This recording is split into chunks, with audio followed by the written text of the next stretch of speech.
LiSTNR production. A warning. This episode contains references to suicide and violence. Please listen with care. A young cop in England realises, whilst chasing a suspect armed with a rifle, that his life will never be the same again. And it leads to infiltrating football hooligans as a 17-stone skinhead. Garry Rogers played a key role in one of the UK's most successful undercover policing operations, targeting the football hooliganism which blighted the domestic and international game. But it was a crime early in his career that would impact the rest of his life.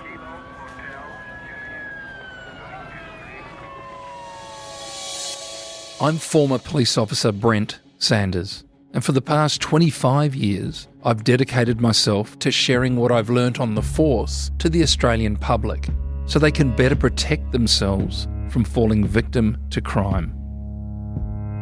So with the help of some of the most respected current and former detectives and high-ranking law enforcement agents, we're going to pull back the curtain on what life is like on the force and what they've learned about how crime and criminals really work. These are real stories from real detectives. I was on nights at that time, 12 months in the job, and I was on foot, so I got sent to Albert Square in Manchester to the report of a young lad who'd had his pride and joy, which was a racing green Mini. And the unusual thing about that was it had an old pre-1963 registration number, and it was like 4869TJ. Over here, obviously, we have personal number plates on cars. So I've always been a fan of Tom Jones, and I thought at the time that would have been great on his Bentley or his Rolls Royce. But it was on this old racing green Mini. So I met the lad, I took a report of the stolen vehicle, and then circulated it on our police national computer here. The idea being that from that moment on, if any other police patrols in the area came across that vehicle, they could hopefully stop it and arrest those who've taken it. So I did that and circulated it and carried on with the rest of the shift. That was about 2 o'clock in the morning. So at 7 o'clock in the morning, I finished that night shift. It was a Sunday morning. So by that time, I'd already done 6 nights. And that Sunday night would have been my last one before I had 2 days off. So I jumped in the car. I'm driving back away from Manchester to Salford, where I lived. And I'm obviously on automatic pilot because all I want to do is get into bed because I'm tired. As I get to a set of traffic lights in Salford, they're on red against me. And there's a couple of vehicles in front, and the lane I'm in is waiting to turn right into what was Lancaster Road. When I'm sat there, I suddenly look in front of me and I can see this racing green Mini. So I look at the number, it's 4869TJ.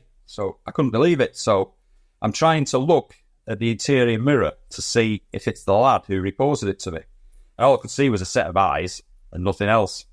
So the interest got the better of me. And as we turned right onto Lancaster Road, I drove onto the wrong side of the road alongside this car to look into it to see who was driving. And when I looked, it wasn't the lad. So the police mode kicked in and I bid my horn and he looked at me. And I told him to pull over to the left-hand side of the road, which he did. You can imagine how my heart was beating at this point. And I pulled up behind him, again, in my own car. And I'm dressed in half police uniform because I've left my tunic, etc. back at the station. And I've got a blue shirt on and dark police trousers. So as I get out, he's obviously looking in his driver's door mirror. You don't have to be Brain of Britain to know what I am. So I walked to the driver's door. And at that point, the revs shot up and he shot off, leaving me stood in the road. So again, deduced from that this is the guy who's stolen it. So I run back to my car and I'm off after him. Now, as I've said, it's 7 o'clock in the morning. There's no mobile phones at that time. It's a Sunday morning. There's nobody about, apart from police officers going home to get in bed and obviously villains who've been out for the night. I take off after him. And what we would call here now a pursuit, because we don't call it chasing anymore. It's a pursuit. I'm keeping him in my vision, eventually we make our way up onto a dual carriageway, which is heading back towards Manchester city centre. And I don't know what I'm going to do because, as I say, I've got no one to tell about this. I'm just following him. And he's driving quite erratically. On the route back towards the city centre, he comes off on a slip road, which takes him down onto a large roundabout, which is near Salford shopping precinct in Salford. And that's, I say, it's a large roundabout. He's ahead of me. And when he gets onto that roundabout, I go off the slip road. He's already stopped on my left-hand side. I can see the driver's doors open. And then the next thing that meets me is he stood there with a rifle pointing it at my car. And that's what greets me as I get onto the roundabout. Now, this is 1978. Firearms offences were very few and far between at that point. I've said to many people since, what would you have done? Because some years later, I became a law trainer, and I asked students in the class, giving them that story, what would you have done? And you've got those big gung-ho types who said, oh, I rammed him.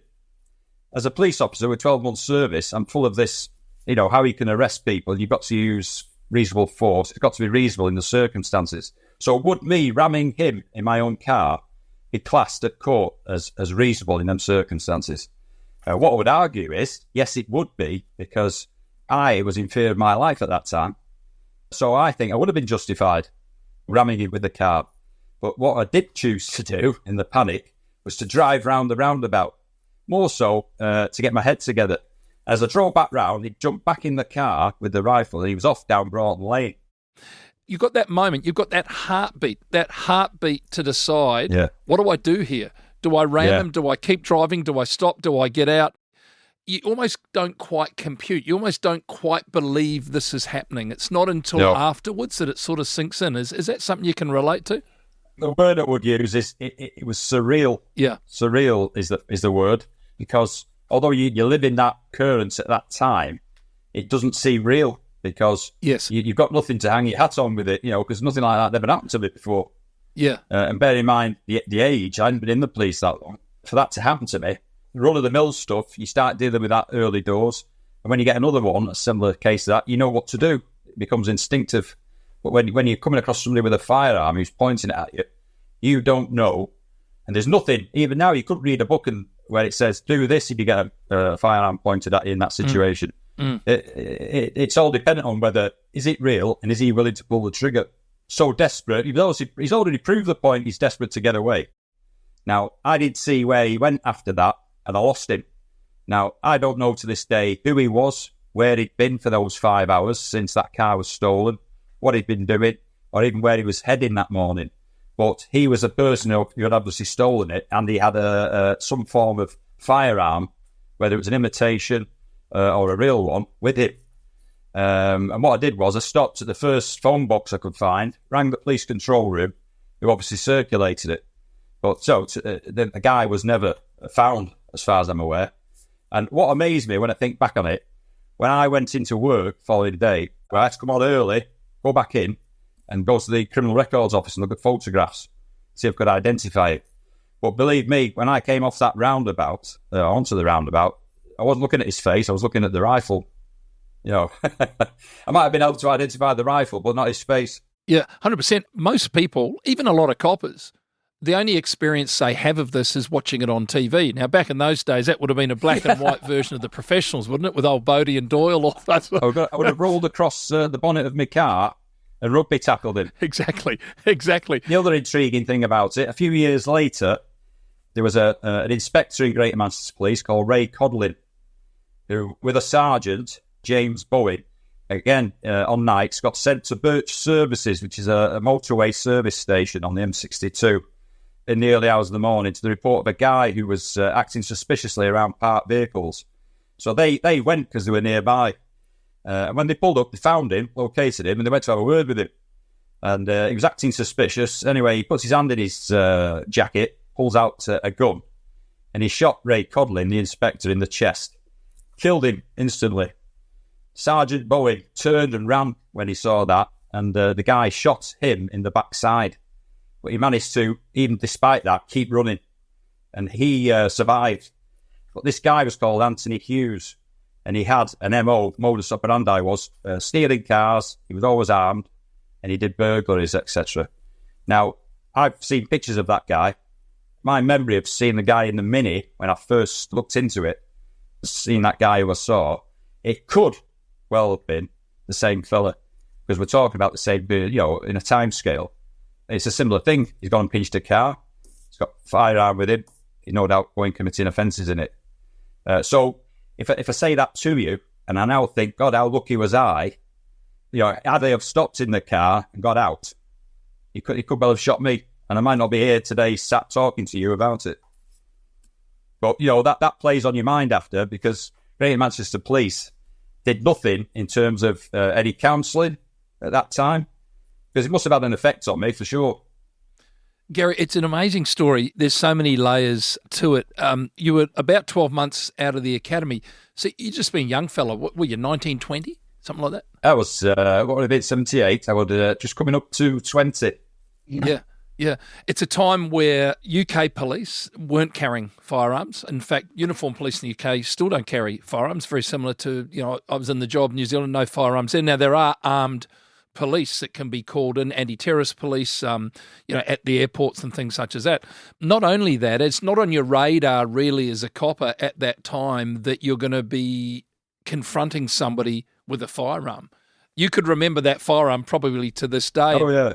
I know when you investigate bank robberies and things such as that, oftentimes they have very little memory of the details of the offender, but they can in fact identify the firearm with great accuracy. And there's so much to me that can relate to the time, being on the beat. That's a term coppers today probably aren't even familiar with. Goodness me, you're working in a big city like Manchester City.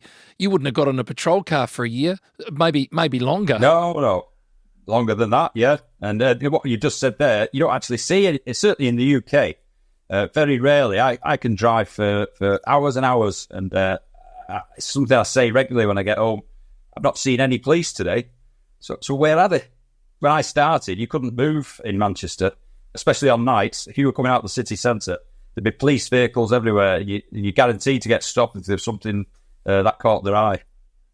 And young coppers on the beat, Manchester City winter, be like, I grew up Wellington, New Zealand, the winter, the wind would blow a dog off a chain, freezing cold, and you're walking around, and you might, you're a bit lucky, you might sneak into the back into the station for a coffee, and then your sergeant's putting you back out on the street. You're on your own. You're on your own. You've got no, backup. Maybe it's there, but you've got a little sort of radio that sometimes people will pick up, sometimes they won't.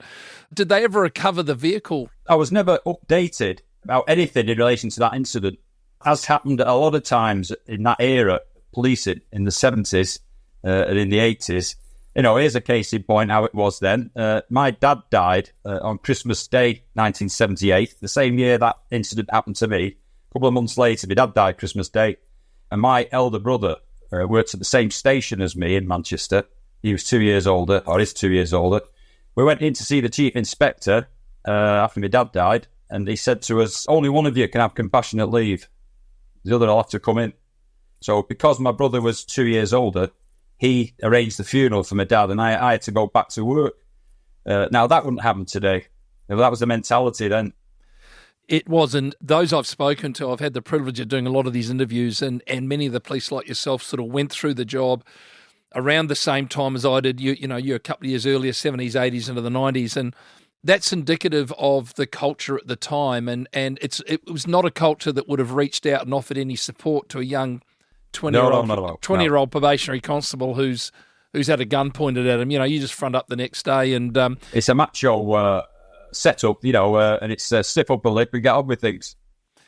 You mentioned how to this day it still plays on your mind, and I think, is it fair to say some of that's those mind games, like, well, what if this had happened? What if that's happened? If it was that guy that shot and killed that inspector, goodness, how close was I to all that? Yeah, there's a lot of unanswered questions there. I can't forget it. It's still with me. There's sometimes an understandable perception, it's a false one, that the police have additional sort of leverage with regards to use of power. They don't. No. As a police officer in that situation, you have absolutely no more or any less entitlement to use of force. Now, if you ran that guy and you take his life, well, that's fatal force. So the question that's then going to be asked is, well, was that a reasonable use of fatal force? The fact that you're a police officer doesn't in any way entitle you to use any further degree. And I think this is often a misheld belief where people think, oh, but the police are in these situations all the time. Well, yeah, they're more likely to be in these situations, but the laws that apply to use of force for the police are exactly the same as every other member of the public. The difference between a police firearms officer and a villain with a gun, a police officer has to take a couple of seconds to decide before they pull that trigger, am I right in doing this or not? Whereas a villain, they're going to shoot you to get away. Police officers always got to be thinking for a couple of seconds, am I going to, face the consequences of this if I get it wrong? And it's happened several times out in the police where firearms officers, some have been charged, and we're only human at the end of the day. Your heart's beating, and it's I don't care who you are, you're always on edge when you use a firearm, especially police officers. You can make a mistake because we're all human, and villains don't have that. 100%, Gary. I'll be totally honest. I was never comfortable around firearms as a police officer. I never felt comfortable, and there were times where, there was that old-fashioned thing back then. It would have been the same in the UK, that if you were sent to a job and there was a suspicion that there could be a firearm present, be it domestic or whatever, you'd actually pull into the station, walk in, sign out a firearm, get in the car, and then make your way to the job. It was a bizarre sort of a concept, and it was never something I was altogether happy with. And the thing that I always battled with was, when you've got a handgun trained on somebody and that simple squeezing of your index finger is such a simple thing to do, but you've just taken that person's life, and it's such a small act on your part, but massive consequences. Exactly, yeah. But, you're not at 20... end of a night shift, you're not thinking with that clarity. You're not running through all that in the heartbeat that you've got. I'm with you. I'm listening to that story. I'm thinking, what would I have done? Yeah. I reckon I'd have done another circuit of the roundabout just like you did, because if I'm going to be honest, I don't think I would have been thinking quick enough to do anything else. No. I didn't sleep for days after that. Garry, you mentioned this individual, this armed burglar, Anthony Hughes, who, looking back, there's a part of you thinks that may well have been both the way he looked in the MO, the guy that was in that green Mini that you were chasing as a young copper. Whatever happened to this Anthony Hughes? Was he charged? What happened as a result of that police shooting? Well, in relation to shooting Inspector Ray Codlin, the James Bowen sergeant, he escaped that night, got away. But they identified who he was, and then sometime after that, he was involved in another firearms incident where the armed police got there in time. And I think he decided, rather than face the consequences of what he'd done, he decided to kill himself with the firearm he had with him at that time. Coming up, going undercover as a 17-stone skinhead.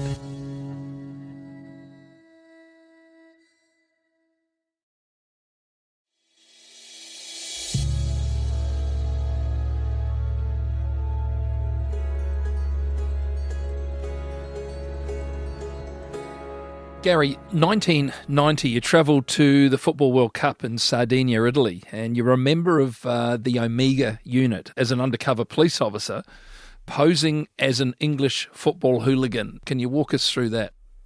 I joined the unit late 1989. Other countries had this problem as well. The Dutch, the Germans had a lot of hooligan problems. But I think what highlighted it in the UK was initially it was home games with Luton Town and Millwall, kicked off there in the mid-80s. Plastic seats ripped out, thrown at the police, golf balls thrown, a knife was thrown at one of the goalkeepers. There was another incident in the UK with, I think it was Birmingham City and Leeds United. Again, a riot at one of their games where a 15-year-old was killed.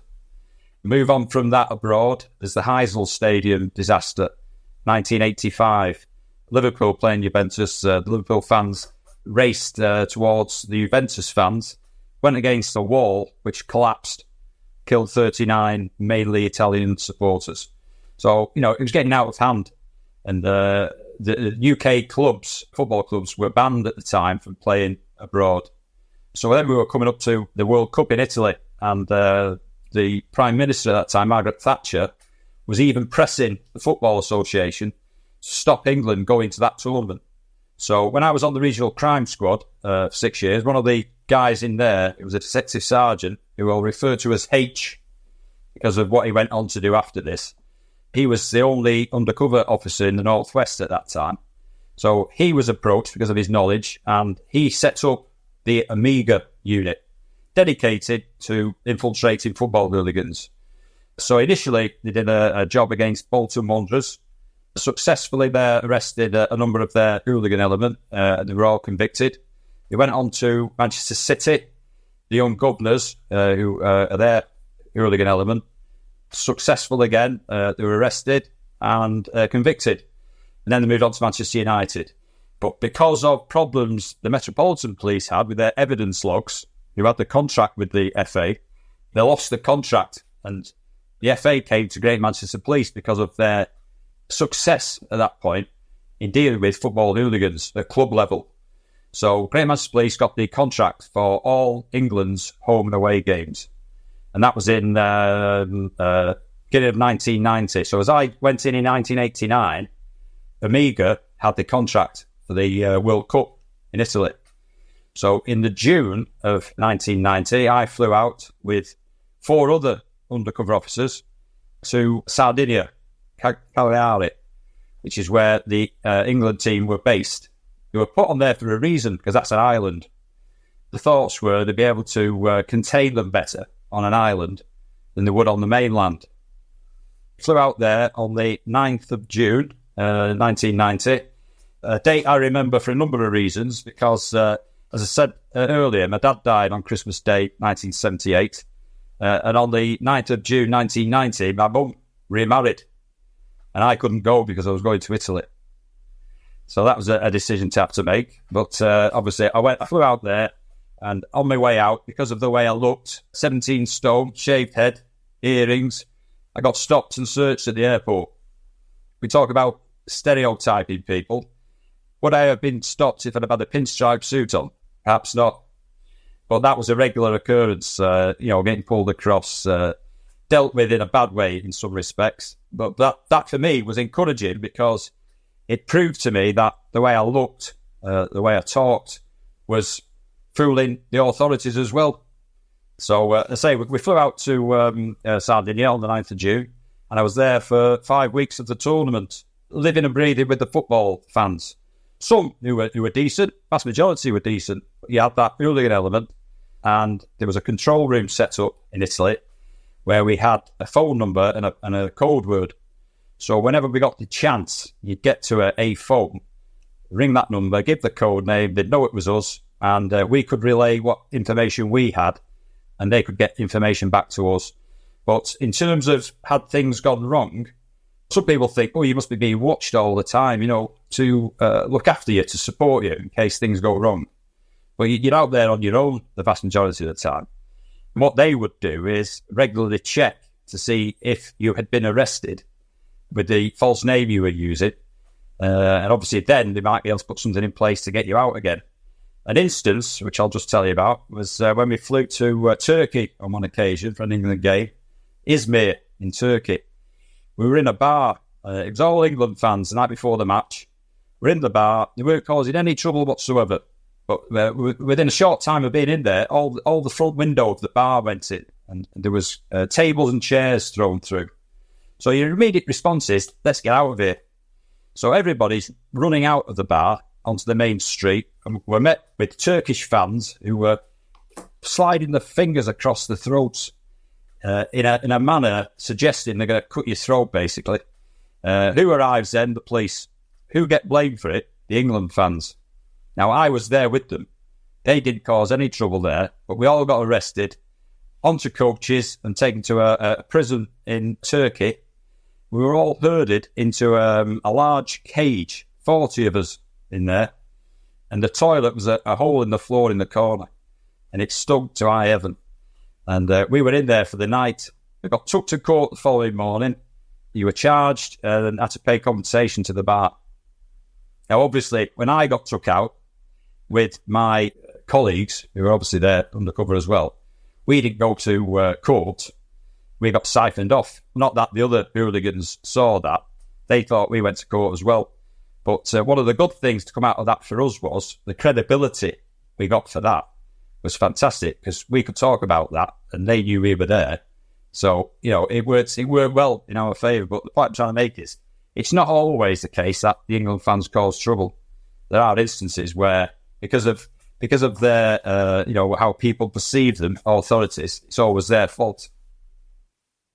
You mentioned earlier that you could go to a phone, there was a number that you rang with a code word, and that would put you back in touch, like with your handlers and that type of thing. And I'm imagining that the intelligence that you're gathering, and as you say, at the end of the day, any charges that are laid against any of these individuals are they're gonna live and die in a courtroom environment based on that intelligence and how you collate it. Yeah, I think a lot of the stuff that was being fed through was that there was people there who shouldn't have been there. So you're then locating where they are, and they can then be, have the collar grabbed and deported again. There was one particular day where 246 English fans were deported back to the UK. So, as you're moving around on a daily basis, you're then getting to see people who you're aware of through the intelligence you've got. I don't mean mentally, I mean what you've read. The intelligence that that person shouldn't be there. So you're aware of where they're staying, so you can then get the authorities to come and check them out and get them hoisted. So, it's a matter of getting in there, finding out who's there, what they're planning. There was a particular day where they were all planning to leave from the local train station at a particular time. And then when we got to a certain point, it was going to kick off at a given signal. So you're able to feed that through back to the authorities. So they were able to put a larger amount of police officers along that route and at that point, which hopefully is going to deter them from doing what they're going to do. There was an instance when I went to the Euro Championships in '92, Malmo in the square. Again, England fans were well catered for by the authorities. Beer tents, entertainment. And on a particular day, they said these idiots were going to put two on top of the beer tent and have them bouncing like on a trampoline. When the authorities went to get them off, that was the signal for everyone to kick off. So what did they do? We fed that through. They decided not to get them down. So they just left them bouncing on top of the tent. And it just diffused it because nothing happened afterwards. Now, this would require some cooperation, I'd imagine, between the Greater Manchester Police being in contact with Italian colleagues, because you're feeding it back to them and then they're acting upon it on the ground. It's you're sort of jumping backwards and forwards from the UK back to Italy, I suppose. It's really interesting. Yeah. But the other thing there is, as we all know, there are corrupt police officers in all police forces. So the rule by H, who ran the department, the authorities in Italy never met us, never met the 5 undercover officers. So there was always a brick wall between them and us. If we needed to see anybody, we'd go to a safe house and meet the boss. But never ever do we meet the authorities. Now, just on the other side of that, there's this obvious and very real dangers of being cleaned up by the local police when you're posing in that role. What about the flip side? Was there ever a time where any of those blokes that you're running with, there was an inkling that, there's this pattern that everything that they're planning, suddenly the wheels are falling off. Was there anyone there with enough nous to go, hang on a second, it's like the coppers are half a step ahead of us. Have we got somebody that's letting the coppers know what's going on?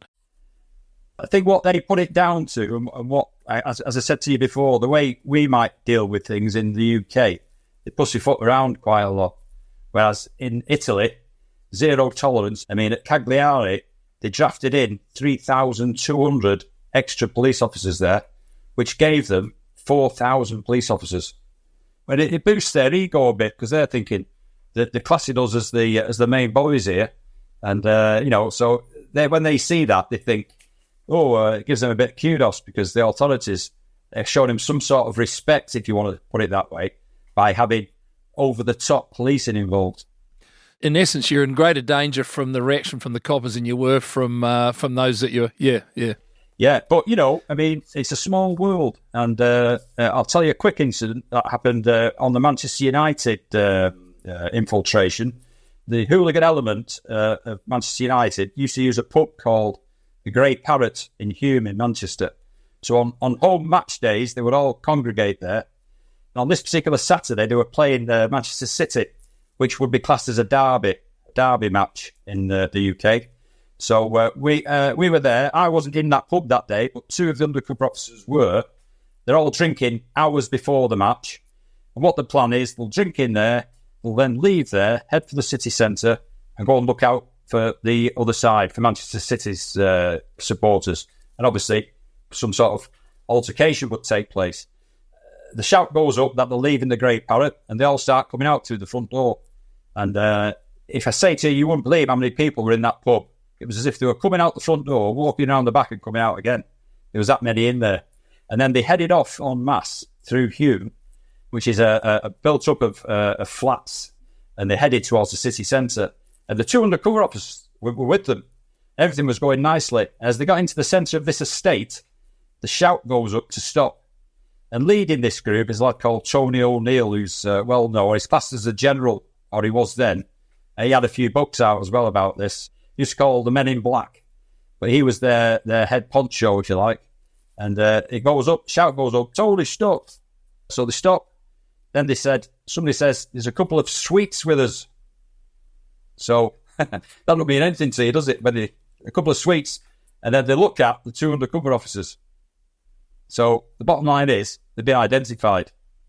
What happens, everyone moves away from them and they're left in this circle. And then next minute, the shout goes up and they get beaten up. So they're left in that estate. It was done in such a place where there was no covert cameras watching them from the surveillance team. Couldn't see. It was only discovered after, what happened. But they got took to hospital, stitches, and their undercover career was then over, because there's no way they could go back and do that again. But there's the danger in terms of, when I said it's a small world, I could have been in Italy and someone could have seen me and said, he's a police officer, or he was. But also there's a thought that, I do it now. I go anywhere, I'm scanning all the time. I look for people well ahead. I can't get out of that habit. And there's places I won't go to today for obvious reasons. This football hooliganism, is it still an issue? Is it as big an issue? Is the police response to it now the same as it was, or where does it sit now? Well, I'm amazed about what I hear these days. I said to you before, once you educate villains, you have to go, 20 steps further to get the same results. So they became aware that the police were using undercover officers. So anyone new face in the group might be come under more scrutiny now. But what they seem to have, the police force today, is they have overt, as opposed to covert, police spotters. So when a team goes abroad into Europe, they'll take with them overt police spotters. So they can then point out the troublemakers to the local police authority, local police. Now, whether that has a better result than what we were doing, I don't know. So it's a reactive response as opposed to a proactive approach. Yeah. Whether that has any better results, I don't know. But we see it all the time still in the paper. It's not gone away, that's for sure. And the amazing thing is, people think, football hooligans. On the Manchester United job, one of the guys who was a hooligan was identified as working in the admin office at the Greater Manchester Police Training School office. So, Monday to Friday, he's working there as a decent guy in the admin. Come Saturday, he's a hooligan. So, how do you work that one out? It's an interesting world. Just one last thing. We hear a little bit about, and they do this a little bit in the crowds here, in the big football crowds, about this facial recognition of being able to pick up individuals and then they can bar them from stadiums and things. Is this something that they're doing in the UK? Yeah. They use a lot of automated systems now, aren't they? And I think, as we progress, like I said there, we didn't have mobile phones available as undercover officers at that time. The way things have progressed now, the stuff they must have in force now and be able to use, like facial recognition, it must assist them greatly.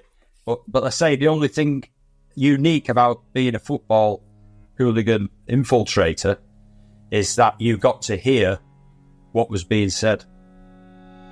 You're not going to get that with facial recognition, are you? Well, Garry, I just want to thank you so very much for taking the time. Yours has been a fantastic interview, mate, with such a wonderful insight in some areas of policing that doesn't often get the light on it. And I want to thank you also for your 30 years of service to the good people of Manchester and beyond. I've really enjoyed the chat, and thanks so much. it does me good to talk about it, is what I can say. So thanks for that opportunity. Crime Insiders Detectives is a LiSTNR original podcast. The production team for this episode was Holly Mitchell, Jade Murray and Link Kelly. Executive producer is Dan Mullins. I'm Brent Sanders. Thanks for listening. Just before you go, I want to let you know about an amazing new podcast the team here at LiSTNR has released. It's called Crime in Focus, Killer Charm. It's a fascinating story about a woman named Sharon Graham, or Muffin, who convinced a lover to kill her ex and another to aid in the cover-up by using a wood chipper. It's a tale of manipulation, greed and control that asks how someone can be capable of this awful crime and if anyone saw the signs before things turned fatal. Crime in Focus, Killer Charm is out now only on the LiSTNR app.